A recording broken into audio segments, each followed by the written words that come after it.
Dear students, today we are going to see our next section, that is part number 16, page number 2.64, resettlement and rehabilitation of people.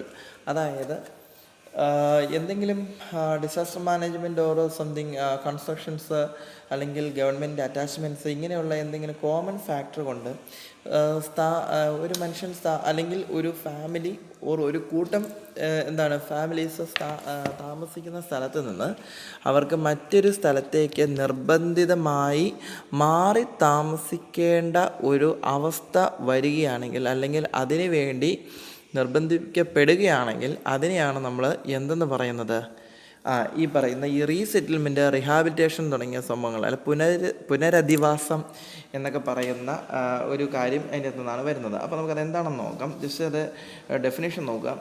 Resettlement and rehabilitation refers to the act of relocating people who are forced to involuntarily move from one place to another due to reasons beyond their control and assisting them to restore or improve their incomes and living standards. അതായത് ഒരു സ്ഥലത്ത് നിന്ന് മറ്റൊരു സ്ഥലത്തേക്ക് ആളുകൾ എന്ത് ചെയ്യണം, relocate ചെയ്യുന്നതാണ് ഇതിൽ പറയുന്നത്. എങ്ങനെയാണ്? They are forced to involuntarily move from one place to another എന്നാണ് പറയുന്നത്. ഒരു സ്ഥലത്ത് നിന്ന് മറ്റൊരു സ്ഥലത്തേക്ക് അവർ നിർബന്ധമായും മാറ്റപ്പെടുന്നു. കാരണം why? Due to reasons beyond their control and assisting them to restore or improve their incomes and living standards എന്നാണ് പറയുന്നത്. അതായത് അവർ താമസിക്കുന്ന ആ ഒരു ഭാഗത്തെ അല്ലെങ്കിൽ അവർ താമസിക്കുന്ന ആവാസ വ്യവസ്ഥയിൽ അല്ലെങ്കിൽ അവിടുത്തെ ഫെസിലിറ്റിയിൽ നിന്നും അവർക്ക് എന്താണ് ചെയ്യേണ്ടത്? ഒന്നെങ്കിൽ അവരുടെ വരുമാനം അല്ലെങ്കിൽ ജീവിത നിലവാരം മെച്ചപ്പെടുത്തുക എന്ന ലക്ഷ്യത്തോടു കൂടി അവർക്ക് മാറി താമസിക്കേണ്ടി വന്നത്. അതിനെയാണ് റീസെറ്റിൽമെൻറ്റ് അല്ലെങ്കിൽ റീഹാബിലിറ്റേഷൻ എന്ന് പറയുന്നത്. അടുത്ത് പറയുന്നത് reason for displacement of people. ഇങ്ങനെ ആളുകൾ മാറേണ്ടതിൻ്റെ കാരണങ്ങൾ എന്തെല്ലാമാണെന്നാണ് പറഞ്ഞിരിക്കുന്നത്. ഒന്ന് ആവശ്യമുള്ളത് മാത്രം അണ്ടർലൈൻ ചെയ്യുക. First one is natural disasters like earthquake, cyclones, tsunami, volcanic eruptions, prolonged droughts conditions, flood, hurricanes etcetera.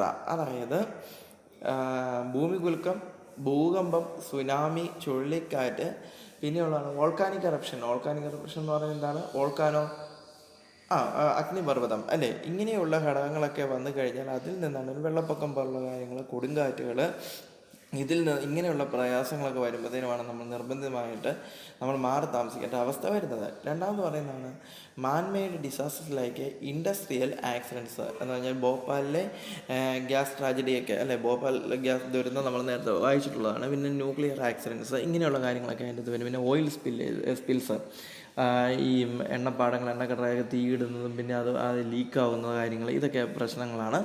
പിന്നെ പറയുന്നതാണ് in such of better employment opportunities. അടുത്തതായിട്ട് പറയുന്നതാണ് ഈ പറയുന്ന ധാരാളം ആളുകൾ നല്ല ജോലി സാധ്യതകൾ കിട്ടുന്നതിന് വേണ്ടി മാറി താമസിക്കാറുണ്ട്.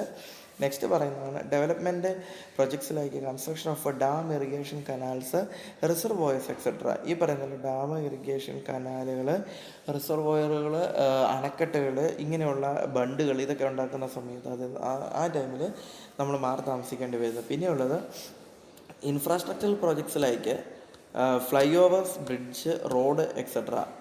ഫ്ലൈ ഓവറുകൾ, ബ്രിഡ്ജുകൾ, റോഡുകൾ തുടങ്ങിയ സംഭവങ്ങൾ. പിന്നെ പറയുന്ന ട്രാൻസ്പോർട്ടേഷൻ ആക്ടിവിറ്റീസിലേക്ക് റോഡ്, ഹൈവേ, കനാൽ എക്സെട്ര.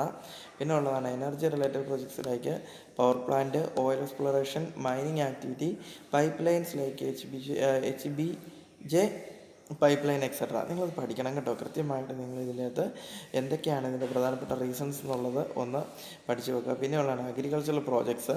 പിന്നെ ഉള്ളതാണ് projects related with conservation of wild life like national parks, sanctuaries and biosphere reserves etcetera. അതിൻ്റെ ഇത് വരുന്നത് ഏതൊക്കെയാണെന്നാണ് പറയുന്നത്. ഒന്ന് നാഷണൽ പാർക്കുകൾ ഏതൊക്കെയാണ് വരുന്നതെന്നുള്ളത്. പിന്നെയാണ് സാങ്ച്വറീസ്, അതായത് സങ്കേതങ്ങൾ, പക്ഷി സങ്കേതങ്ങൾ വരുന്നത്. പിന്നെ ബയോസ്ഫിയർ റിസർവ്സ് എക്സെട്ര. അടുത്തതാണ് problems and concerns of resettlement and rehabilitation. ഈ പറയുന്ന റീസെറ്റിൽമെൻറ്റ് റിഹാബിലിറ്റേഷൻ്റെ പ്രധാനപ്പെട്ട പ്രശ്നങ്ങൾ എന്തൊക്കെയാണ്, അല്ലെങ്കിൽ പ്രോബ്ലംസ് ഓർ കൺസേൺസ് പറയുന്നതാണ്. First one, economic problem. Okay, അപ്പോൾ നമ്മൾ പ്രധാനമായിട്ടും മൂന്നായിട്ടാണ് തരംതിരിക്കുന്ന പ്രോബ്ലങ്ങളെ നിങ്ങൾ പഠിക്കുക. ഒന്ന് ഇക്കണോമിക് പ്രോബ്ലം, രണ്ട് സോഷ്യൽ പ്രോബ്ലം, മൂന്ന് സൈക്കോളജിക്കൽ പ്രോബ്ലംസ്. ഇങ്ങനെ മൂന്നെണ്ണമാണ് അതിൻ്റെ തരംതിരിക്കുന്നത്. ഒന്നാമത്തെയാണ് ഇക്കണോമിക് പ്രോബ്ലം എന്ന് പറയുന്നത്. ഫസ്റ്റ് എന്താണ് പറയുന്നത്, loss of productive assets and source of income. അതെന്താണ്, ഇങ്ങനെയുള്ള ഈ റീസെറ്റിൽമെൻ്റ് അല്ല റീഹാബിലിറ്റേഷൻ വരുന്ന സമയത്ത് വളരെ പ്രൊഡക്റ്റീവായിട്ട് നമുക്ക് ഇൻകം കിട്ടിക്കൊണ്ടിരുന്ന എന്താണ് പറയുന്നത് അസറ്റുകളൊക്കെ ഉണ്ടായിരുന്നെങ്കിൽ ആ അസറ്റുകളൊക്കെ നമുക്ക് നഷ്ടപ്പെടേണ്ടി വരും. പിന്നെയുള്ളതാണ് പറയുന്നത് വരുമാന മാർഗ്ഗങ്ങളുണ്ടെങ്കിൽ ചില ആളുകളൊക്കെ ഈ ലൈഫ് സ്റ്റോക്കുകളിലൊക്കെ എന്ന് പറഞ്ഞാൽ ഇപ്പോൾ ആടുമാടുകൾ അങ്ങനെയുള്ള സാധനങ്ങളെയൊക്കെ ഉപജീവന മാർഗ്ഗമായിട്ട് നോക്കി നടന്ന ആളുകളുണ്ട്. അങ്ങനെയുള്ള ആളുകളെ അവിടെ നിന്ന് മാറ്റി കഴിയുമ്പോഴത്തേന് അവർക്ക് പിന്നെ ഇൻകം സോഴ്സ് ഓഫ് ഇൻകം ഇല്ലാത്തൊരവസ്ഥയിലോട്ടാണ് വരുന്നത്. ഓക്കെ, അതൊരു പ്രശ്നമാണ്. പിന്നെയാണ് lack of basic infrastructure and basic needs in the new settlement areas. പിന്നെ പറയുന്നതാണ് ആവശ്യത്തിനുള്ള അടിസ്ഥാന സൗകര്യങ്ങളുടെ ലഭ്യത കുറവ്. പിന്നെയാണ് inadequate compensation paid to the victims. അതായത് ഈ പ്രശ്നങ്ങൾക്ക് ഇരയാകുന്ന ആളുകൾക്ക് ആഡിക്വേറ്റായിട്ട് കൃത്യമായിട്ടുള്ള കോമ്പൻസേഷൻ കൊടുക്കാതിരിക്കുക. പിന്നെയാണ് corruption by official resulting in depriving the poor of the full compensation. Loss of livelihood as displaced persons. In case of any displacement of tribal groups they do not get any compensation as their lands are not legalised. അതൊരു വലിയൊരു പ്രശ്നങ്ങളാണ്. ഈ പറയുന്ന ഈ tribal അല്ലെ ഗോത്ര സമൂഹങ്ങൾ, അങ്ങനെയുള്ള ആദിവാസികൾ, ഇങ്ങനെയുള്ള ആളുകളൊക്കെ അവിടെ നിന്ന് മാറ്റും. അവർക്ക് എന്താ പറയുന്നത് ഒത്തിരി വിദ്യാഭ്യാസങ്ങളൊക്കെ കുറവുള്ളത് കൊണ്ട്, ലിറ്ററസി കുറവുള്ളത് കൊണ്ട് ഒരുപക്ഷെ അവരൊക്കെ ഭരണകൂടങ്ങൾ മിക്കപ്പോഴും പറ്റിക്കാറാണ് പതിവ്. കോമ്പൻസേഷൻ കൊടുക്കുന്നത് പറഞ്ഞപ്പോൾ 5 ലക്ഷം രൂപ കൊടുക്കാമെന്ന് പറയുന്നത് ചിലപ്പോൾ 50,000 രൂപയായിരിക്കും അവർക്ക് കൊടുക്കുന്നത്. ബാക്കിയുള്ളവരെ അടിച്ചു മാറ്റുന്ന പരിപാടികളൊക്കെ ഉണ്ട്. നമ്മൾ ഈ ദിവസങ്ങളിൽ ലൈഫ് മിഷൻ പദ്ധതി വരെ വെട്ടിച്ച ആളുകളെ കുറിച്ച് നമ്മളിപ്പോൾ ന്യൂസിൽ കാണുന്നതാണ്. അങ്ങനെയുള്ള പ്രയാസങ്ങൾ അതിൻ്റെ അകത്ത് വരുന്നത്. പിന്നെയുള്ളതാണ് സോഷ്യൽ പ്രോബ്ലം എന്ന് പറയുന്നത്. രണ്ടാമത്തെ സോഷ്യൽ പ്രോബ്ലത്തിൽ ഒന്നാമത്തെയാണ് community structures and social networks are weakened. The relatives are dispersed to different centres. അതായത് വേണ്ടപ്പെട്ട ആളുകൾ, അങ്ങനെയുള്ള അവരുടെ റിലേറ്റീവ്സ്, ഇങ്ങനെയുള്ള ആളുകളൊക്കെ എപ്പോഴും എന്ത് ചെയ്യുന്നു, അതിൻ്റെ നിന്ന് മാറി താമസിക്കുന്നു. പിന്നെ വരുന്നതാണ് education of children is interrupted. അത് തന്നെ കുട്ടികളുടെ വിദ്യാഭ്യാസം. പിന്നെ poverty and malnutrition affects the health of resulted persons. ഈ പറഞ്ഞ പോലെ എന്താണ് ഈ പോവർട്ടി എന്ന് പറയുന്നൊരു വലിയൊരു പ്രശ്നമാണ്, ദാരിദ്ര്യം എന്ന് പറയുന്നത്. അപ്പോൾ അതെല്ലാം ഇതിനകത്ത് വരുന്നൊരു കാര്യമാണ്. അടുത്താണ് വരുന്നത് സോഷ്യൽ പ്രോബ്ലംസിൽ വരുന്നത്. നെക്സ്റ്റ് ആണ് വരുന്നത് അടുത്തതാണ് സൈക്കോളജിക്കൽ പ്രോബ്ലംസ് എന്ന് പറയുന്നത്. അതായത് മനഃശാസ്ത്രപരമായിട്ടുള്ള എന്തൊക്കെ പ്രശ്നങ്ങളാണുള്ളത്. ഒന്നാണ് ജോയിൻറ്റ് ഫാമിലീസ് ആർ സെപ്പറേറ്റഡ്. അതാണ് അടുത്ത് പറയുന്നത്. ഇങ്ങനെയൊരു പ്രശ്നങ്ങളുണ്ട്. വലിയൊരു ഫാമിലി ആയിരുന്നു, അവർ റീഹാബിലിറ്റേഷൻ വന്നു കഴിയുമ്പോൾ അവർ കുറേ പേര് സെപ്പറേറ്റഡ് ആയി പോകും. രണ്ട്, they do not relocate to the locality of their preference. അവർക്ക് താല്പര്യമുള്ള സ്ഥലത്തോട്ട് അവർക്ക് ഷിഫ്റ്റ് ചെയ്യാൻ പറ്റത്തില്ല. കാരണം ആരാണോ അതോറിറ്റി അവർ നമ്മളെ നിശ്ചയിക്കുന്ന സ്ഥലത്തേക്ക് നമുക്ക് പോകാനായിട്ട് പറ്റത്തുള്ളൂ. പിന്നെയുള്ള cultural identity, traditions and the potential for mutual helps are diminished. Authorities fail to integrate the resettled people in the community which they are being settled. Increase in stress as they are too unable to bear the shocks of emptiness and the purposelessness of is created in this life. അതായത് ഇവർക്ക് നമ്മളുള്ള ഒരു stress, anxiety ഇതൊക്കെ കൂടും. എന്താണ് ഈ വേറൊരു സ്ഥലം, പുതിയ ഇൻകം, ഇതൊക്കെ ഒത്തിരി ഇഷ്യൂസാണ്. പിന്നെ പറയുന്നത് tribal life being community based. They lost their identity on settling as the place mixed with other communities. Okay, next വരുന്നത് കേസ് സ്റ്റഡീസ് ആണ് പറയുന്നത്. ആ കേസ് സ്റ്റഡീസ് നിങ്ങൾ വായിച്ച് ജസ്റ്റ് നോക്കിയാൽ മതി. അതിനർത്ഥമായിട്ടുള്ള എക്സാമിന് ചോദിക്കാൻ സാധ്യതയുള്ളതാണ്. എൻവയോൺമെൻറ്റൽ എത്തിക്സ് എന്ന് പറഞ്ഞാൽ എന്താണ് environmental ethics? Meaning and definition. Environmental ethics is the part of environmental philosophy that studies the moral relationship of human beings with a natural environment. അതായത് നാച്ചുറൽ എൻവയോൺമെൻറ്റ് ആയി ഉള്ള ഹ്യൂമൻ ബീയിങ്സിൻ്റെ റിലേഷൻഷിപ്പിനെയാണ് നമ്മൾ എന്തെന്ന് പറയുന്നത്, ഈ പറയുന്ന എൻവയോൺമെൻറ്റൽ സ്റ്റഡീസിൽ വരുന്നത്, അല്ല എൻവയോൺമെൻറ്റ് ഫിലോസഫി എന്ന് പറയുന്നത്. അതിൻ്റെ ഒരു പാർട്ടാണ് എൻവയോൺമെൻറ്റൽ എത്തിക്സ് എന്ന് പറയുന്നത്. എത്തിക്സ് എന്ന് പറയാൻ നിങ്ങൾക്കറിയാം, it include moral values, that is a distinction between right and wrong. ശരിയും തെറ്റും തമ്മിലുള്ള വ്യത്യാസത്തെയാണ് എന്ന് പറയുന്നത് എൻവയോൺമെൻറ്റൽ എത്തിക്സ് എന്ന് പറയുന്നത്. അപ്പോൾ എന്താണ് എൻവയോൺമെൻറ്റൽ എത്തിക്സ് എന്ന് പറയുന്നത്? It's A relationship between environmental values or natural environment with human beings. അപ്പോൾ അടുത്ത പേജിലേക്ക് നോക്കുക, അവിടെ നല്ലൊരു ഡെഫിനേഷൻ തന്നിട്ടുണ്ട്. A branch of applied philosophy that studies the conceptual value as well as more concrete issues surrounding societal attitudes, actions and policies to protect the sustained biodiversity and ecological system. അതായത് sustain ചെയ്യുന്ന biodiversity അല്ലെങ്കിൽ ecological സിസ്റ്റത്തെക്കുറിച്ച് അവയെ protect ചെയ്യുന്നതിനും അവയെ സംരക്ഷിക്കുന്നതിനും നിലനിർത്തുന്നതിനും വേണ്ടി നമ്മൾ ക്രിയേറ്റ് ചെയ്യുന്ന ചില നയങ്ങളുണ്ട്. അതിനെയാണ് നമ്മൾ എന്തെന്ന് പറയുന്നത്? പോളിസീസ് എന്ന് പറയുന്നത്. That's include policies, actions and societal attitudes that surrounding the conceptual values. It include the applied philosophy എന്നാണ് പറയുന്നത്. ഫിലോസഫി എന്ന് പറയുന്നത് തത്വചിന്തകളാണ്. അപ്പോൾ അപ്ലൈഡ് എന്ന് പറഞ്ഞാൽ നമുക്കതിനെ നിലവിൽ കൊണ്ടുവരാൻ സാധിക്കുന്ന തത്വചിന്തകൾ ആണ് പ്രധാനമായിട്ട് എന്തെന്ന് പറയുന്നത് ഈ പറയുന്ന എൻവയോൺമെൻറ്റൽ എത്തിക്സ് എന്ന് പറയുന്നത്. ഓക്കെ, അടുത്ത് പറയുന്നതാണ് എൻവയോൺമെൻറ്റൽ എത്തിക്സിൻ്റെ അത് പ്രധാനമായും പറയുന്ന ബേസിക് പ്രിൻസിപ്പിൾസ് ഏതൊക്കെയാണ്? ഒന്ന്, protection of renewable natural resources. First one ഓർക്കണം കേട്ടോ, പ്രൊട്ടക്ഷൻ ഓഫ്, അതായത് പ്രകൃതിദത്തമായുള്ള നമുക്ക് വീണ്ടും വീണ്ടും ഉണ്ടാക്കാൻ സാധിക്കുന്ന, റിന്യൂ ചെയ്യാനായിട്ട് സാധിക്കുന്ന നാച്ചുറൽ റിസോഴ്സുകളുടെ പ്രൊട്ടക്ഷൻ. രണ്ടാമത്തെ പറയുന്നതാണ് conservation of non renewable resources. രണ്ടാമത് പറയുന്നതാണ് തിരിച്ചെടുക്കാൻ പറ്റുന്നതും പറ്റാത്തതുമായിട്ടുള്ള റിസോഴ്സുകളെ നമ്മൾ കൃത്യമായിട്ടും പ്രൊട്ടക്റ്റ് ചെയ്യണം. പിന്നെയാണ് optimum resource used by nations. പിന്നെ പറഞ്ഞാൽ നമ്മുടെ രാഷ്ട്രത്തിൻ്റെ നമ്മുടെ കയ്യിലുള്ള റിസോഴ്സസ് നമ്മൾ എന്ത് ചെയ്യണം? മാക്സിമം നമ്മൾ എന്ത് ചെയ്യുക? ഉപയോഗിക്കുക എന്ന് പറഞ്ഞേക്കുന്നത്. അടുത്താണ് പറയുന്നത് അവോയ്ഡിങ് കൺസ്യൂമറിസം, അല്ലേ? അത് ഉപഭോക്തൃ സംസ്കാരം നമ്മൾ എന്ത് ചെയ്യുക? അതിനകത്ത് പറയുന്നത് അവോയ്ഡ് ചെയ്യണം എന്നാണ് പറഞ്ഞേക്കുന്നത്. അടുത്തതായിട്ട് പഠിക്കാനുള്ള രണ്ടാമത്തെ സെക്ഷനിലേക്ക് നമ്മൾ കടക്കാൻ പോവുകയാണ്. ദാറ്റ് ഈസ് എൻവയോൺമെൻറ്റൽ പ്രോബ്ലംസ് എന്ന് പറയുന്നതാണ് രണ്ടാമത്തെ സെക്ഷനിലേക്ക് വരുന്നത്. എന്താണ് എൻവയോൺമെൻറ്റൽ പ്രോബ്ലംസ് എന്ന് പറയുന്നത്? എൻവയോൺമെൻറ്റൽ പ്രോബ്ലംസിൻ്റെ അകത്ത് വരുന്നതാണ് the major first one environmental issues. The major environmental issues R first one concentration of carbon dioxide and other harmful gases and presence of harmful elements in atmosphere due to burning of fossil fuels. അതായത് നമ്മളിപ്പോൾ ആദ്യം കഴിഞ്ഞ ദിവസം കണ്ടതുപോലെ ഈ fossil fuels ധാരാളമായി ഉണ്ടാകുന്നതിൻ്റെ അല്ലെങ്കിൽ കത്തിയെരിയുന്നതിൻ്റെ ഭാഗമായിട്ട് എന്ത് ചെയ്യുന്നു? നമ്മുടെ ഈ അന്തരീക്ഷത്തിലേക്ക് ഇവയെല്ലാം കൂടുന്നു. അതിലൂടെ കാർബൺ ഡൈ ഓക്സൈഡിൻ്റെ എലമെൻറ്റും വളരെ കൂടുതലായിട്ട് കൂടി വരുന്നതായിട്ട് നമ്മൾ പറയുന്നു. പിന്നെയാണ് പറയുന്നത് reduce the purification of atmosphere due to increased deforestation. അതായത് കൂടി വരുന്ന അല്ലെങ്കിൽ ദൈനംദിനം വളർന്നു വരുന്ന ഡിഫോറസ്റ്റേഷൻ എന്ന് പറയുന്നത്. ഡിഫോറസ്റ്റേഷൻ എന്ന് പറയുന്നത് എന്താണ്?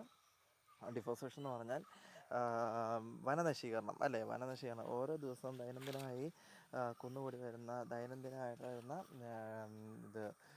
വനനശീകരണത്തിൻ്റെ അകത്തൂടെ നമുക്ക് അറ്റ്മോസ്ഫിയർ കൃത്യമായിട്ട് പ്യൂരിഫൈ ചെയ്ത് വരുന്നില്ല എന്നുള്ള രണ്ടാമത്തെ ഘടകം. മൂന്നാണ് deteriorating quality of ingredients of environment due to industrialisation. അതായത് നഗരവൽക്കരണത്തിലൂടെ വ്യാവസായികവൽക്കരണം തുടങ്ങിയ ഘടകങ്ങളിലൂടെ വരുന്ന ക്ലൈമറ്റിക് ചേഞ്ചസ് അത് വരുന്നു. പിന്നെ fast depleting natural resources due to consumption as a much faster rate. അതായത് നമ്മുടെ പ്രകൃതി വിഭവങ്ങൾ വളരെ അമിതമായിട്ടാണ് ഇപ്പോൾ എന്ത് ചെയ്തുകൊണ്ടിരിക്കുന്നത്? ഉപയോഗിച്ചുകൊണ്ടിരിക്കുന്നത്. അതും ഇതിൻ്റെ അകത്ത് വേറെ ഒരു വലിയ ഘടകമായിട്ടാണ് പറയുന്നത്. നെക്സ്റ്റാണ് ക്ലൈമറ്റ് ചേഞ്ച് എന്ന് പറയുന്നത്. അതായത് കാലാവസ്ഥാ വ്യതിയാനം. ഇത് നിങ്ങൾ ജസ്റ്റ് ഒന്ന് പാരഗ്രാഫായിട്ടുള്ള കാര്യങ്ങളൊന്ന് നിങ്ങൾ വായിച്ച് നോക്കിയാൽ മനസ്സിലാവുന്ന കാര്യമേ ഉള്ളൂ. അതിൻ്റെ അകത്ത് പ്രധാനമായും പറയുന്നതാണ് the effects of climate change on environment can be explained through the following heads. First one is affects human health. Point മാത്രം നോക്കുക. നിങ്ങളിത് അറിയാവുന്നതല്ലേ? ജസ്റ്റ് ഹെഡിങ് അറ്റ്ലീസ്റ്റ് പഠിച്ചിട്ട് പോവുക. നിങ്ങൾക്കത് ഇത് തന്നെ കഴിഞ്ഞ 2-3 മൊഡ്യൂളുകൾ നിങ്ങൾ പഠിച്ചതിൻ്റെ അകത്തുനിന്ന് നിങ്ങൾ കൃത്യമായിട്ട് മനസ്സിലാകും അതെങ്ങനെയൊക്കെയാണ് അതിൻ്റെ അകത്ത് വേരിയേഷൻസ് വരുന്നതെന്ന് നിങ്ങൾ കൃത്യമായിട്ട് മനസ്സിലാകും. അതുകൊണ്ട് അത് നിങ്ങളൊന്ന് കാര്യമായിട്ട് പഠിക്കണം. നിങ്ങൾക്ക് തന്നെ കുറച്ചൊക്കെ കയ്യിൽ നിന്ന് ആ പുസ്തകം വായിച്ചതിൻ്റെ ഒരു ഐഡിയ വെച്ചിട്ട് നിങ്ങൾക്ക് കൂടുതൽ എക്സ്പ്ലെയിൻ ചെയ്ത് എഴുതാനായിട്ട് സാധിക്കും. അഫക്ട്സ് ഹ്യൂമൻ ഹെൽത്ത്, മനുഷ്യൻ്റെ ആരോഗ്യത്തെ ബാധിക്കുന്നു. പിന്നെയാണ് അഫക്ട്സ് സ്യൂട്ടബിൾ ലിവിങ് കണ്ടീഷൻസ്. രണ്ടാമത്തെ പറയുന്നത് കൃത്യമായിട്ട് ഏറ്റവും കൂടുതൽ നമ്മുടെ ജീവിത സാഹചര്യങ്ങളെ ഇത് ഭയങ്കരമായിട്ട് ബാധിക്കുന്നു. പിന്നെ പറയുന്നതാണ് കണ്ടാമിനേഷൻ ഓഫ് വാട്ടർ. വെള്ളം എന്താണ് ഈ നമുക്ക് കൃത്യമായിട്ട് വെള്ളം പോകുന്ന അല്ലെങ്കിൽ ജലാശയങ്ങളും അതുപോലെ തന്നെ ഡ്രെയിനേജ് ഇങ്ങനെയുള്ള സാഹചര്യങ്ങൾ സ്ഥലങ്ങളെല്ലാം വളരെ മോശമായിട്ട് ഡീഗ്രേഡ് ചെയ്യപ്പെട്ടുകൊണ്ടിരിക്കുന്നു. അത് നമുക്ക് റിക്കവർ ചെയ്യാനായിട്ട് സാധിക്കുന്നില്ല. നെക്സ്റ്റ് ആണ് ഫുഡ് പ്രൊഡക്ഷൻ എന്ന് പറയുന്നത്. പിന്നെ ഉള്ളതാണ് ലീഡ്സ് ടു കോൺഫ്ലിക്ട്സ് എന്ന് പറയുന്നത്, അല്ലേ? നമ്മളിതെല്ലാം ഒത്തിരി പ്രശ്നങ്ങളിലേക്ക് നയിക്കുന്നു. ക്ലൈമറ്റിക് ചേഞ്ച് അടുത്താണ് സെക്കൻഡ് പോർഷനിലേക്ക് വരുന്നതാണ് green house effects and global warming എന്ന് പറയുന്ന അടുത്തതിലേക്ക് പോകുന്നു. ആഗോള താപനം എന്ന് പറയുന്നു. പിന്നെ എന്താണ് ഗ്രീൻ ഹൗസ് എഫക്ട്സ്? അതായത് ഈ green house effects and global warming is A very serious global problem that is discussed and researched very much in the modern world. നമ്മുടെ ഇപ്പോഴത്തെ ദൈനംദിന ജീവിതത്തിൽ അല്ലെങ്കിൽ എല്ലാ ലോകരാഷ്ട്രങ്ങളും ഏറ്റവും കൂടുതൽ സംസാരിക്കുന്ന ഒരു മേഖലയാണ് എന്ന് പറയുന്നത് ഗ്രീൻ ഹൗസ് എഫക്ട്സ് എന്ന് പറയുന്നത്. ഇപ്പോൾ കഴിഞ്ഞ വർഷം നിങ്ങളുടെ സീനിയേഴ്സ് ഈ പോർഷൻ പഠിച്ച് ഞങ്ങളിത് ക്ലാസ്സിൽ ഈ പോർഷൻ ഡിസ്കസ് ചെയ്ത് കഴിഞ്ഞ് നെക്സ്റ്റ് സൺഡേ അത് തൊട്ട് 2-3 ദിവസം കഴിഞ്ഞുള്ളേ. ആ 2-3 ദിവസം കഴിഞ്ഞ് ആ സൺഡേയിൽ ഞങ്ങളുടെ പള്ളിയിൽ ജർമ്മനിയിൽ നിന്ന് 2 പേര് വന്നു. അപ്പോൾ അവർ വന്നു കഴിഞ്ഞ് ജസ്റ്റ് അവരുടെ ഇതിനെ സ്പീച്ച് ട്രാൻസ്ലേറ്റ് ചെയ്യാൻ വേണ്ടി ഒരു അവസരം കിട്ടി. അപ്പോൾ അതിന് അതിങ്ങനെ ചെയ്യുന്ന സമയത്ത് രസമാണ്. അവരന്ന് പള്ളിയിൽ സംസാരിക്കുന്ന കാര്യങ്ങൾ എന്ന് പറയുന്നത് നമ്മളടുത്ത് ബൈബിളിൽ നിന്ന് വെച്ച് തകർക്കുക വന്നുകൊണ്ടാണ് ഈ പ്രതീക്ഷിക്കുന്നത്. പക്ഷേ അവർ സംസാരിച്ച മൊത്തം എന്താണെന്നറിയാമോ? ഈ environment protection, green house gas, ഇതിനെക്കുറിച്ചായിരുന്നു അന്ന് അവരുടെ പള്ളിയിലെ പ്രസംഗം എന്ന് പറയുന്നത്. അത് ബിഷപ്പാണ്, ജർമ്മനിയിലെ ബിഷപ്പായിരുന്നു. 2 ബിഷപ്പ്മാരാണ്. അദ്ദേഹം മൊത്തം സംസാരിച്ച ഇതാണ്. അപ്പോൾ അവർ പറയുന്നത് ജർമ്മനിയിൽ നിന്നല്ല എല്ലാ ലോകരാഷ്ട്രങ്ങളും ഇപ്പോൾ ഏറ്റവും കൂടുതൽ അഭിമുഖീകരിക്കുന്ന ഒരു വലിയൊരു പ്രയാസം അല്ലെങ്കിൽ പ്രശ്നമാണ് എന്ന് പറയുന്നത് ഈ ഗ്ലോബൽ വാർമിങ്, അതുപോലെ തന്നെ ആഗോളതാപനം, ഗ്രീൻ ഹൗസ് എഫക്ട്സ് എന്ന് പറയുന്നത്. ഓക്കെ, അപ്പോൾ നമുക്കിത് എന്താണെന്ന് നമുക്ക് നോക്കാം. Second paragraph, greenhouse effect is caused by green house gases. Greenhouse ഗ്യാസസിൽ നിന്നാണ് ഗ്രീൻ ഹൗസ് എഫക്ട്സ് സാധാരണയായിട്ട് ഉണ്ടാകുന്നത്. ഓക്കെ, പിന്നെ പറയുന്ന രണ്ടാമത്തെ ഘടകം എന്ന് പറയുന്നത് എന്താണ്? And A green house gas is A gas that absorb and emit radiant energy within the thermal infrared range. ഇത് സയൻറ്റിഫിക് വേർഡ്സാണ്, അതാണ് ആ സെൻറ്റൻസ് നിങ്ങൾ അങ്ങനെ തന്നെ പഠിക്കുക. അതായത് തെർമൽ ഇൻഫ്രാറെഡ് റേഞ്ചിൻ്റെ അകത്ത് തന്നെ ഈ പറയുന്ന റേഡിയൻ്റ് എനർജി എന്ന് പറഞ്ഞാൽ റേഡിയൻ്റ് വികിരണങ്ങൾ നമുക്കറിയാമോ, അതിനെ അബ്സോർബ് ചെയ്യുന്നതാണ് പറയുന്നത്. അതായത് ഈ ഭൂമിയിൽ ഉള്ള ജലം മൊത്തം ബാഷ്പീകരിച്ച് കഴിയുമ്പോഴത്തേക്കിനും ഭൂമിയിൽ ചൂട് കൂടുന്നു, അല്ലേ? അപ്പോൾ സൺലൈറ്റിൻ്റെ ഇത് പവർ കൂടിക്കഴിയുമ്പോഴത്തേക്കിനും എന്ത് ചെയ്യുന്നു? ഇതിൽ നിന്ന് ഈ സൺലൈറ്റിൻ്റെ കൂടെ ഈ ഫോസിൽ ഫ്യൂൾസും കൂടെ കത്തിയിരിക്കുന്നതും കൂടെ കൂട്ടിയിട്ട് ഇവ രണ്ടും കൂടെ കൂടുമ്പോൾ ധാരാളം വാതകങ്ങൾ എമിറ്റ് ചെയ്യുന്നതാണ്. മീഥേൻ ഉൾപ്പെടെയുള്ള വാതകങ്ങൾ ഇതിൻ്റെ അകത്ത് എങ്ങനെയാണ് എമിറ്റ് ചെയ്യുന്നതാണ് പറഞ്ഞേക്കുന്നത്. അതൊന്ന് ജസ്റ്റ് അതായിട്ട് നോക്കുക. The important green house gas in earth atmosphere as water vapour, carbon dioxide and methane. കണ്ടോ, കറക്റ്റ് പറഞ്ഞാൽ 3 കാര്യങ്ങളാണ്. If there is more green house gas in the air, വായുവിൽ ഗ്രീൻ ഹൗസ് ഗ്യാസ് കൂടുതലായിട്ട് സർക്കുലേറ്റ് ചെയ്യപ്പെടുകയാണെങ്കിൽ the air holds more heat. എന്ത് ചെയ്യും? ഈ പറയുന്ന വായുവിൽ ഏറ്റവും കൂടുതൽ താപം ആയിരിക്കും എന്ത് ചെയ്യുന്നത്? ഈ കോൺസെൻട്രേറ്റ് ചെയ്യപ്പെടുന്നത്. Okay, and another thing, hence more green house gases cause climate change. അപ്പോൾ അങ്ങനെ കൂടുതൽ ഗ്രീൻ ഹൗസ് ഗ്യാസസ് കൂടിക്കഴിയുമ്പോൾ അത് എന്തിലേക്ക് നയിക്കും എന്നാണ് പറയുന്നത്? ക്ലൈമറ്റിക് ചേഞ്ചിലേക്ക്, അതായത് നമ്മുടെ കാലാവസ്ഥാ വ്യതിയാനത്തിന് മറ്റൊരു കാരണം ആകുന്നു എന്നാണ് പറഞ്ഞേക്കുന്നത്. Okay, the green house effect is natural. Okay, another one is meaning of green house effect. എന്തൊക്കെയാണ്? Greenhouse effect is the natural process of warming the earth surface by trapping the sun's heat by gases in the earth atmosphere. അതായത് ഭൂമിയുടെ ഉപരിതലത്തിൽ അല്ലെങ്കിൽ ഭൂമിയുടെ പ്രതലത്തിൽ ഉള്ള ഈ താപം, അതായത് ഇതിൻ്റെ ഗ്രൗണ്ട് സർഫസ് എന്ന് പറയുന്നത് ഭൂമിയുടെ പ്രതലം സൺ ഹീറ്റ് കൊണ്ട് ഒത്തിരി ബേൺ ചെയ്ത് അത് ഓവർ ഹീറ്റ് ചെയ്യുന്നതാണ് ശരിക്കും എന്ന് പറയുന്നത് ഈ പറയുന്ന ഗ്രീൻ ഹൗസ് എഫക്റ്റ് എന്ന് പറയുന്നത്.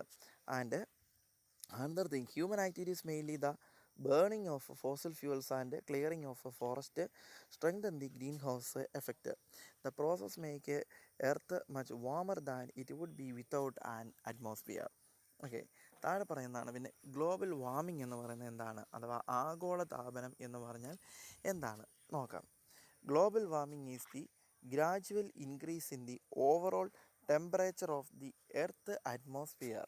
അതായത് ഭൂമിയുടെ പ്രതലത്തിലോ ഭൂമിയുടെ അന്തരീക്ഷത്തിലോ ഉള്ള ഓവറോൾ ടെമ്പറേച്ചർ ക്രമാതീതമായി ഗ്രാജുവലായിട്ട് ഇൻക്രീസ് ചെയ്യപ്പെടുന്നു. അതിനെയാണ് ഇത് ഗ്ലോബൽ വാർമിംഗ്. ജനറലി എങ്ങനെയാണ് പൊതുവായിട്ട് പറയുവാണെങ്കിൽ attributed to the greenhouse effect caused by increased level of different pollutants, many of them released by human activity. പക്ഷേ ഒരു കുഴപ്പം എന്താണെന്ന് ചോദിച്ചാൽ ഇങ്ങനെ ഈ ബേൺ ചെയ്യുന്നതിൻ്റെ കൂടെ ധാരാളം പൊല്യൂട്ടൻസ് എന്ന് പറഞ്ഞാൽ എന്താണ്, ഈ മലിനീകരണത്തിന് ഇടയാക്കുന്ന ഒത്തിരി കാര്യങ്ങൾ വരുന്നുണ്ട്. ഇതൊക്കെ എങ്ങനെയാണ് വരുന്നതെന്ന് മനുഷ്യൻ്റെ ആക്ടിവിറ്റികളിൽ നിന്ന്, മനുഷ്യൻ്റെ പ്രവർത്തനങ്ങളിൽ നിന്നാണ് ഇങ്ങനെയുള്ള ആക്ടിവിറ്റീസ് ധാരാളമായി ഇരിക്കുന്നത്. Okay, the green house gas which cause green house warming of the global climate are carbon dioxide, methane അല്ലെ CH4 and number of other trace gases like nitrous oxide, chlorofluorocarbons, then methachloroform and carbon tetra chloride, sulphur dioxide, ഈ പറയുന്ന കാര്യങ്ങളൊക്കെയാണ്. ഇത് 2-3 വാതകങ്ങളുടെ പേരെങ്കിലും at least നിങ്ങൾ എന്ത് ചെയ്യണം, പഠിച്ച് വെക്കണം കേട്ടോ. അത് നിർബന്ധമായിട്ട് നിങ്ങൾ പഠിച്ച് അറിഞ്ഞിരിക്കേണ്ട 2-3 വാതകങ്ങളുടെ പേര് നിങ്ങൾ ജസ്റ്റ് ഓർത്തിരിക്കുക.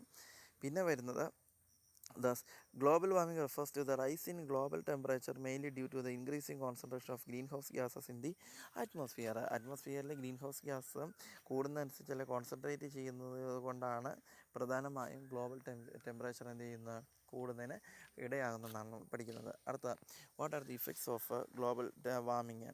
ഇങ്ങനെയുള്ള ആഗോളതാപനം ഉണ്ടാകുന്നതിൻ്റെ പ്രധാനപ്പെട്ട എഫക്ട്സ് എന്തൊക്കെയാണ്?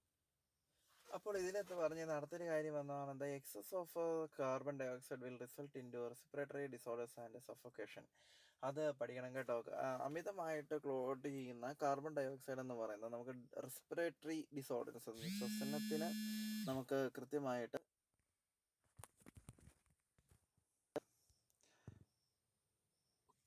ശ്വസനത്തിന് നമുക്ക് വളരെ തടസ്സമുണ്ടാക്കുന്ന ഒരു കാര്യമാണെന്നാണ് പറഞ്ഞിരിക്കുന്നത്. പിന്നെയാണ് warming may be more in higher latitudes than in Tropics. Okay, increase in global average temperature will adversely affects the food production. It will adversely affect the food production എന്ന് മാത്രം കാണിച്ചാലും മതി കേട്ടോ, അതിൻ്റെ ആവശ്യമേ ഉള്ളൂ. പിന്നെ അടുത്താണ് some may be alteration hydrological cycle etcetera. Next, remedial measures. ഇത് ജസ്റ്റ് ഒന്ന് നിങ്ങൾ പഠിച്ചു വെക്കുക. ഗ്ലോബൽ വാർമിങ്ങിനെതിരെയുള്ള റെമഡിയൽ മെഷേഴ്സ് എന്ന് പറയുന്നത് എന്തൊക്കെയാണ് പ്രധാനമായിട്ട് വരുന്ന റെമഡിയൽ മെഷേഴ്സ് എന്ന് പറയുന്നത്? 1, energy sources such as hydro, geothermal, wind, solar, tidal, biomass, nuclear etcetera should be made more popular. അതായത് നമ്മളത് ഒരു ഹൈഡ്രോ, ജിയോതെർമൽ, പിന്നെയാണ് കാറ്റിൽ നിന്ന് വൈദ്യുതി ഉൽപ്പാദിപ്പിക്കുന്നത്, സോളാർ, ടൈഡല്, മറ്റേ തന്നെയാണ് തിരമാലയിൽ നിന്നുള്ളത്, ന്യൂക്ലിയർ എക്സെട്ര. ഈ പറയുന്നവ എന്ത് ചെയ്യണം, should be made more popular. ഇവയൊക്കെ കൂടുതലായിട്ട് നമ്മൾ പ്രോത്സാഹിപ്പിക്കണം. ഇപ്പോൾ നമ്മുടെ കോളേജിലാണെങ്കിൽ കംപ്ലീറ്റ് സോളാറിലേക്ക് വന്നുകൊണ്ടിരിക്കുകയാണ്. അപ്പോൾ അങ്ങനെ ഒരു പ്രത്യേകത വരുമ്പോഴത്തേനും അതിൻ്റെ ഗുണം എന്താണെന്ന് വെച്ചാൽ മറ്റ് ഇലക്ട്രിസിറ്റി സോഴ്സുകൾ നമുക്ക് ധാരാളം ലാഭിക്കാൻ പറ്റും. അതുപോലെ തന്നെ വാഹനങ്ങൾ ഇപ്പോൾ എന്താകുകയാണ്, ഇലക്ട്രിസിറ്റി ആയിക്കൊണ്ടിരിക്കുന്നു. അപ്പോൾ അങ്ങനെ ഇലക്ട്രിസിറ്റി ആയി കഴിയുമ്പോഴത്തേനും അതിൻ്റെ അകത്ത് വരുന്ന കുഴപ്പമെന്ന് വെച്ചാൽ നമുക്ക് ഈ പറയുന്ന ഫോസിലുകൾ നമുക്ക് കത്തിക്കുന്നത് നമുക്ക് വളരെ ഏറെ ലാഭിക്കാനായിട്ട് സാധിക്കും. പിന്നെയാണ് technology should be developed to prevent release of green house gases in to atmosphere. അതായത് അപ്പോൾ അറ്റ്ലീസ്റ്റ് ഇത്രയും ഓർക്കുക, ടെക്നോളജി ഷുഡ് ബി ഡെവലപ്ഡ് എന്ന് മാത്രമേലും എഴുതാനായിട്ട് ഓർക്കുക. പിന്നെയാണ് afforestation and deforestation should be undertaken large scale. Refrigerators and air condition should be used for limited durations. നമുക്കറിയാവുന്ന കാര്യമാണ്. ഈ പറയുന്ന റെഫ്രിജറേറ്ററും അല്ലെങ്കിൽ AC തുടങ്ങിയ സാധനങ്ങൾ യൂസ് ചെയ്യുമ്പോൾ അതിൽ നിന്ന് ഗ്രീൻ ഹൗസ് ഗ്യാസ് ഭയങ്കരമായിട്ട് പുറത്തുനിന്ന് അത് ഓസോൺ ലെയറിനെ നെഗറ്റീവായിട്ട് ബാധിക്കുമെന്നുള്ളത് നമ്മൾ ചെറു ക്ലാസ്സുകളിൽ തന്നെ പഠിച്ചിട്ടുള്ളതാണ്. പിന്നെയാണ് ആസിഡ് റെയിൻ എന്ന് പറയുന്ന അടുത്ത ടോപ്പിക്കിലേക്ക് നോക്കുന്നു. Acid rain is acid rain with high levels of hydrogen ions caused when gases compounds of ammonium, carbon, nitrogen, and sulfur are released into the atmosphere. Acid rains can have harmful effect on plants, animals, and humans. അതായത് acid rain എന്ന് പറയുന്നത് ഇതിനകത്ത് എന്തൊക്കെയാണ് high level of hydrogen ions. അപ്പം ഇത് പറയുന്നതാണ് caused when gases compounds of ammonium, carbon, nitrogen and sulphur are released in to the atmosphere. അതായത് അന്തരീക്ഷത്തിലേക്ക് എന്ത് ചെയ്യുന്നത് എമിറ്റ് ചെയ്യപ്പെടുന്ന അല്ലെങ്കിൽ പുറന്തള്ളുന്ന പ്രധാന ഘടകങ്ങൾ സാധനങ്ങളുടെ പേരാണ് പറയുന്നത്. ഏതൊക്കെയാണ്? അമോണിയം ഉണ്ട്, കാർബൺ ഉണ്ട്, നൈട്രജൻ, സൾഫർ, ഇത്ര സാധനങ്ങൾ വരുന്നു. Acid rain have harmful effect on plant, animals and humans. നിങ്ങൾക്കറിയാവുന്ന കാര്യമാണ്. ഇത് കഴിഞ്ഞ ദിവസം നമ്മളൊന്ന് കണ്ടതാണ്. അതിൻ്റെ പ്രധാനപ്പെട്ട കാരണങ്ങൾ എന്നുള്ളത് നിങ്ങൾ അവിടെ നിന്ന് വായിച്ച് നോക്കുക. സിമ്പിളായിട്ട് വായിച്ചാൽ മനസ്സിലാകുന്നുള്ളൂ. ഓർക്ക് ഞാൻ സ്കിപ്പ് അടിച്ച് വിടുന്ന പറഞ്ഞ് എടുക്കാൻ കഴിഞ്ഞിട്ടല്ല, നിങ്ങൾ തേർഡ് ഇയർ ആണ്. അറ്റ്ലീസ്റ്റ് ഈ സിമ്പിൾ ഇംഗ്ലീഷ് എങ്കിലും വായിച്ചു കഴിഞ്ഞാൽ നിങ്ങൾക്ക് മനസ്സിലായില്ലെങ്കിൽ പിന്നെ എക്സാമിന് ഇത് ഞാൻ കഴിഞ്ഞ ദിവസം പറഞ്ഞല്ലോ, ഇന്നലെ നിങ്ങളുടെ 4th സെമ്മിൻ്റെ കോർപ്പറേറ്റ് അക്കൗണ്ടിങ്ങിനൊക്കെ വാല്യുവേഷൻ ആയിരുന്നു. കോവിഡ് ഉണ്ടായിരുന്നോ, കോവിഡ് സാഹചര്യത്തിൽ നിങ്ങൾ വീട്ടിലിരിക്കുക എന്നുള്ള യാതൊരുവിധ പരിഗണനയും ഐ തിങ്ക് ഇല്ല കേട്ടോ. നിങ്ങളൊന്ന് ഓർക്കണേ. പേപ്പർ നോക്കുന്ന സമയത്തൊക്കെ വേറൊരു മെൻറ്റാലിറ്റിയോട് കൂടി എല്ലാവരും നോക്കുന്നത്. വലിയ ദേഹദാക്ഷിണ്യമൊന്നും ഇല്ലാതെ തന്നെ പേപ്പർ നോക്കി പോകുന്നത്. അതിനകത്ത് പിന്നെ നമ്മൾ ആരോടും പരിഭവം പറഞ്ഞിട്ട് കാര്യമില്ല. അങ്ങനെ സാഹചര്യത്തിലാണ് നമ്മളിപ്പോൾ ആയിരിക്കുന്നത്. അതുകൊണ്ട് നിങ്ങൾ നിർബന്ധമായും വീട്ടിലിരുന്നത് പഠിക്കണേ. അതാണ് ഏറ്റവും നല്ല ഐഡിയ എന്ന് പറയുന്നത്. ഓക്കെ, എന്നാൽ ബാക്കി നമുക്ക് നോക്കാം. Effects of acid rains. Acid റെയിനിൻ്റെ പ്രധാനപ്പെട്ട എഫക്റ്റുകൾ എന്തെല്ലാമാണ്? ഒന്ന്, fresh water is spoiled and the fish population is ponds, lakes and river is reduced. അതായത് കുളം, തടാകം, പിന്നെ പറഞ്ഞ അരുവികൾ, ഇങ്ങനെയുള്ള സ്ഥലത്തിലെ ഫ്രഷ് വാട്ടറുകളെല്ലാം നഷ്ടപ്പെട്ടു പോകുന്നു. അതിൻ്റെ എന്താണ് ഗുണമേന്മയെല്ലാം നഷ്ടപ്പെടുന്നു. അതൊന്ന്. രണ്ട്, tree leaves and plantations are damaged. The rate of metabolism of organism is altered, causes irrigation of mucous membrane and ice, thus damage to structures of buildings, marbles, etc. ഈ കാണുന്ന റീസൺസ് ഒക്കെ നിങ്ങളൊരു പേപ്പറിലേക്ക്, ഞാനത് പറയാം, നിങ്ങൾ ജസ്റ്റ് ഓർപ്പിച്ചാൽ മതി എക്സാമിന് മുമ്പ്. പ്രധാനമായും എല്ലാ പോയിന്റുകൾക്കും ബാധകമാകുന്ന ഇപ്പം നമ്മൾ ഈ താഴോട്ട് കണ്ടുകൊണ്ടിരിക്കുന്ന പോലത്തെ കുറേ പോയിൻറ്റ്സുകളുണ്ട്. ഈ പോയിൻറ്റ്സുകൾ നിങ്ങൾ കാണാതെ പഠിച്ചിട്ട് പോവുകയാണെങ്കിൽ ഒരുമാതിരിപ്പെട്ട വിഷയങ്ങളിലെല്ലാം എന്താണ് ആഫ്റ്റർ എഫക്ട്സും മറ്റുമായിട്ട് ഈ വിഷയത്തിന് എൻവയോൺമെൻറ്റ് നിങ്ങൾക്ക് ഈസി ആയിട്ട് എഴുതാനായിട്ട് സാധിക്കും. പറഞ്ഞ് മനസ്സിലായോ? അപ്പോൾ അത് കുറച്ച് പോയിൻറ്റ്സ് ഇങ്ങനെ കോമൺ ആയിട്ടുള്ള കുറേ പോയിൻറ്റുകളുണ്ട്. ആ പോയിൻറ്റുകൾ നിങ്ങൾ ജസ്റ്റ് ഒന്ന് എന്ത് ചെയ്യണം, നിർബന്ധമായിട്ട് നിങ്ങളൊന്ന് എഴുതി വെക്കുന്നത് നല്ലതായിരിക്കും. അത് കാണാതെ പഠിക്കുന്നതും നല്ലതായിരിക്കും. ഓക്കെ, ഇനി അടുത്തത് ഓസോൺ ലെയർ ഡിപ്ലീഷൻ എന്നുള്ള അടുത്ത ടോപ്പിക്കിലേക്ക് നമ്മൾ പോകാൻ പോവുകയാണ്. എന്താണ് ഓസോൺ ലെയർ ഡിപ്ലീഷൻ എന്ന് പറയുന്നത്? Ozone layer depletion means ozone layer depletion is simply the wearing out of the amount of ozone in the atmosphere. അതായത് ozone layer depletion is simply the wearing out of, അത് underline ചെയ്തേ, wearing out of the amount of ozone in the stratosphere. നമ്മൾ ആദ്യം പറഞ്ഞതാണ് അറ്റ്മോസ്ഫിയറിൻ്റെ പ്രധാനപ്പെട്ട ഘടകങ്ങൾ stratosphere, thermosphere, mesosphere ഒക്കെ പഠിച്ചതാണ്. അപ്പോൾ ഈ പറയുന്ന സ്ട്രാറ്റോസ്ഫിയറിൻ്റെ അകത്തുനിന്ന് എന്ത് ചെയ്യുന്നു, പുറത്തേക്ക് എമിറ്റ് ചെയ്യുന്ന അല്ലെങ്കിൽ അതിൻ്റെ അത് ഹോൾഡ് ഔട്ട് ചെയ്യുന്ന പ്രധാനപ്പെട്ട എന്താണ് ഓസോൺ എന്ന് പറയുന്ന അല്ലേ, അതിൻ്റെ ഡിപ്ലീഷനാണ്. ഓസോൺ ഡിപ്ലീഷൻ എന്ന് പറയുന്നത്, ഓസോൺ ലെയർ എന്ന് പറയുന്നത് അവിടെ ഒരു പുറംചട്ട അല്ലേ, നമുക്കൊരു ബ്ലാഡർ മോഡൽ ഒരു സംഭവം ഉണ്ട്. അതായത് മുകളിൽ നിന്ന് വരുന്ന അൾട്രാവയലറ്റ് വികിരണങ്ങളിൽ എന്ത് ചെയ്യുന്നത്, ഹൈ പവറിൽ വരുന്ന ബീംസുകളെ അവിടെ നിന്ന് തടഞ്ഞിട്ട്, സ്കൂളിലൊക്കെ നിങ്ങൾ പഠിച്ചിട്ടുള്ളതല്ലേ, പിന്നെ അതിൻ്റെ പവർ കുറഞ്ഞിട്ടാണ് എന്ത് ചെയ്യുന്നത്, നേരെ താഴോട്ട് അത് വരുന്നത്. അപ്പോൾ ഇങ്ങനെയുള്ള ഈ ഓസോൺ ലെയറിന് സുഷിരങ്ങൾ വീഴുന്ന ഒരു കാര്യമാണ് ഏത് നമ്മൾ ഈ ഓസോൺ ഡിപ്ലീഷൻ എന്ന് പറയുന്നത്. അപ്പോൾ അതെങ്ങനെയൊക്കെയാണ് വരുന്നതെന്ന് ചോദിച്ചാൽ താഴോട്ട് നിങ്ങളത് വായിച്ച് നോക്കി അറിയാൻ പറ്റും. നമ്മൾ അത് ഞാൻ കുറച്ച് പറഞ്ഞേ ഉള്ളൂ.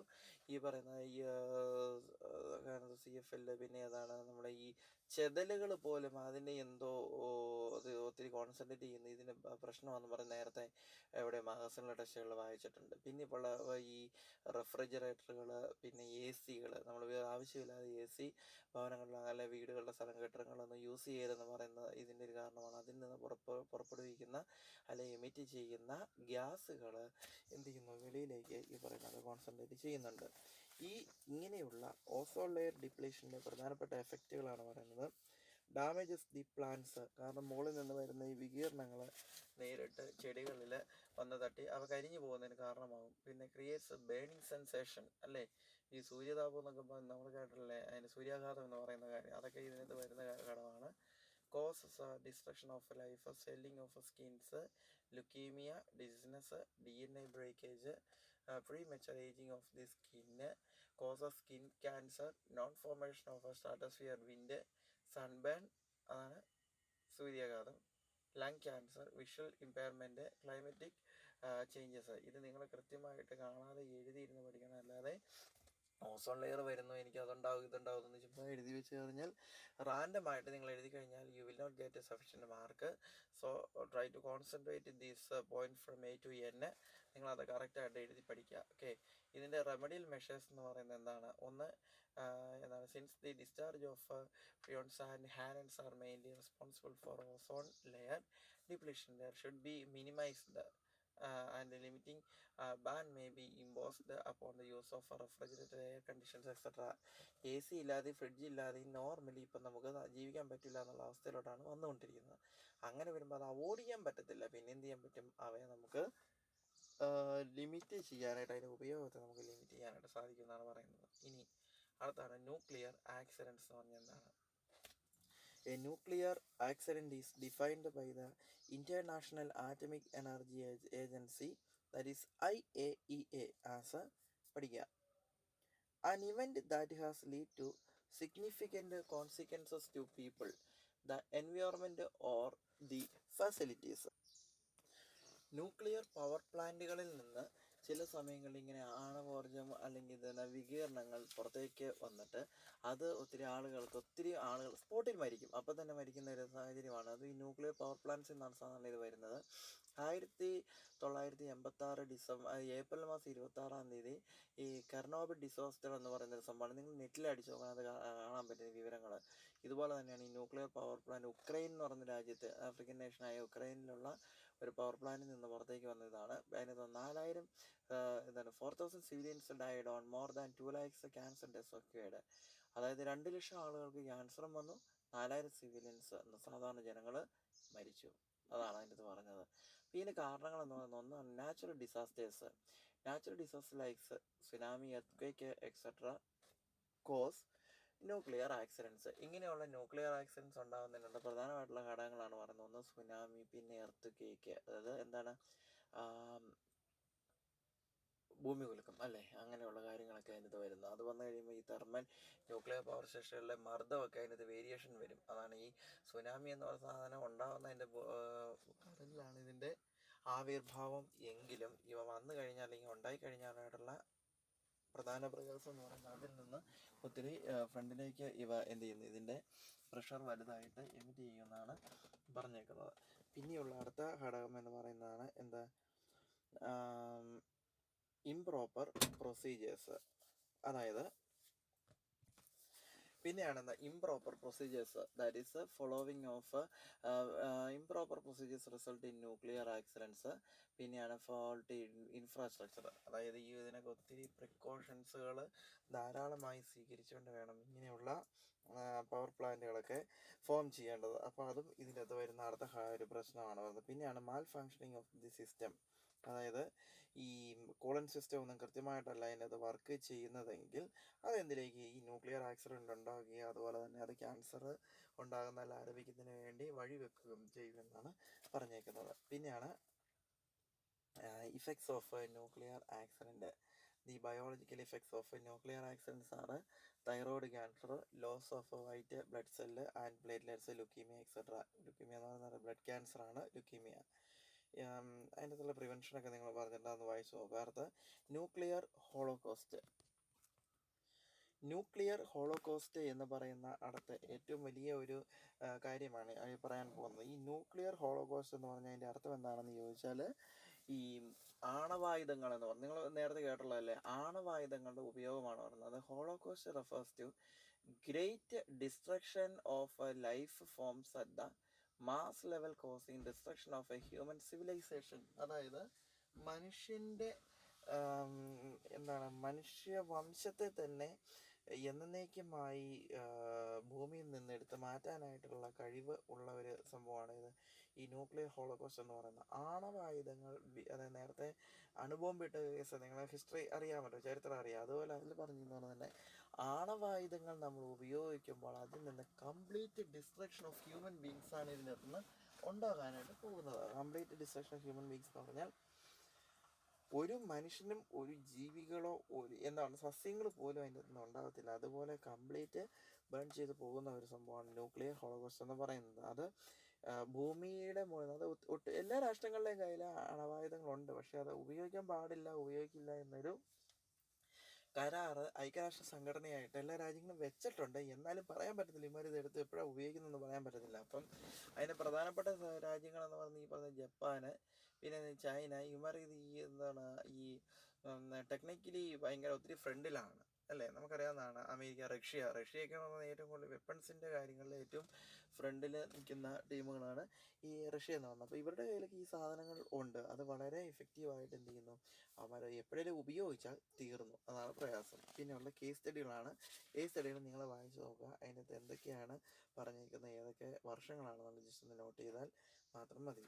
ഓക്കെ, അടുത്ത ഇമ്പോർട്ടൻ്റ് ഏരിയയിലേക്ക് നമ്മൾ കടക്കാൻ പോവുകയാണ്. That is environment protection act. അതായത് പ്രകൃതി സംരക്ഷണവുമായി ബന്ധപ്പെട്ട് ഒരു നിയമം ഇറങ്ങിയിട്ടുണ്ട്. അതെങ്ങനെയാണ് എൻവയോൺമെൻറ്റ് പ്രൊട്ടക്ഷൻ ആക്ട് എങ്ങനെയാണ് നിലവിൽ വരുന്നത്, അതുമായി ബന്ധപ്പെട്ട കാര്യങ്ങൾ 1986 ഇന്ത്യ ഗവൺമെൻറ് പുറത്തിറക്കിക്കുന്ന അല്ലെങ്കിൽ അവർ നിലവിൽ കൊണ്ടുവന്ന ഒരു ആക്റ്റാണ് എൻവയോൺമെൻറ്റ് പ്രൊട്ടക്ഷൻ ആക്ട് എന്ന് പറയുന്നത്. എന്തിനു വേണ്ടിയാണ്? പ്രകൃതിയെ സംരക്ഷിക്കുക എന്നുള്ള ലക്ഷ്യത്തോടു കൂടിയാണ് വന്നേക്കുന്നത്.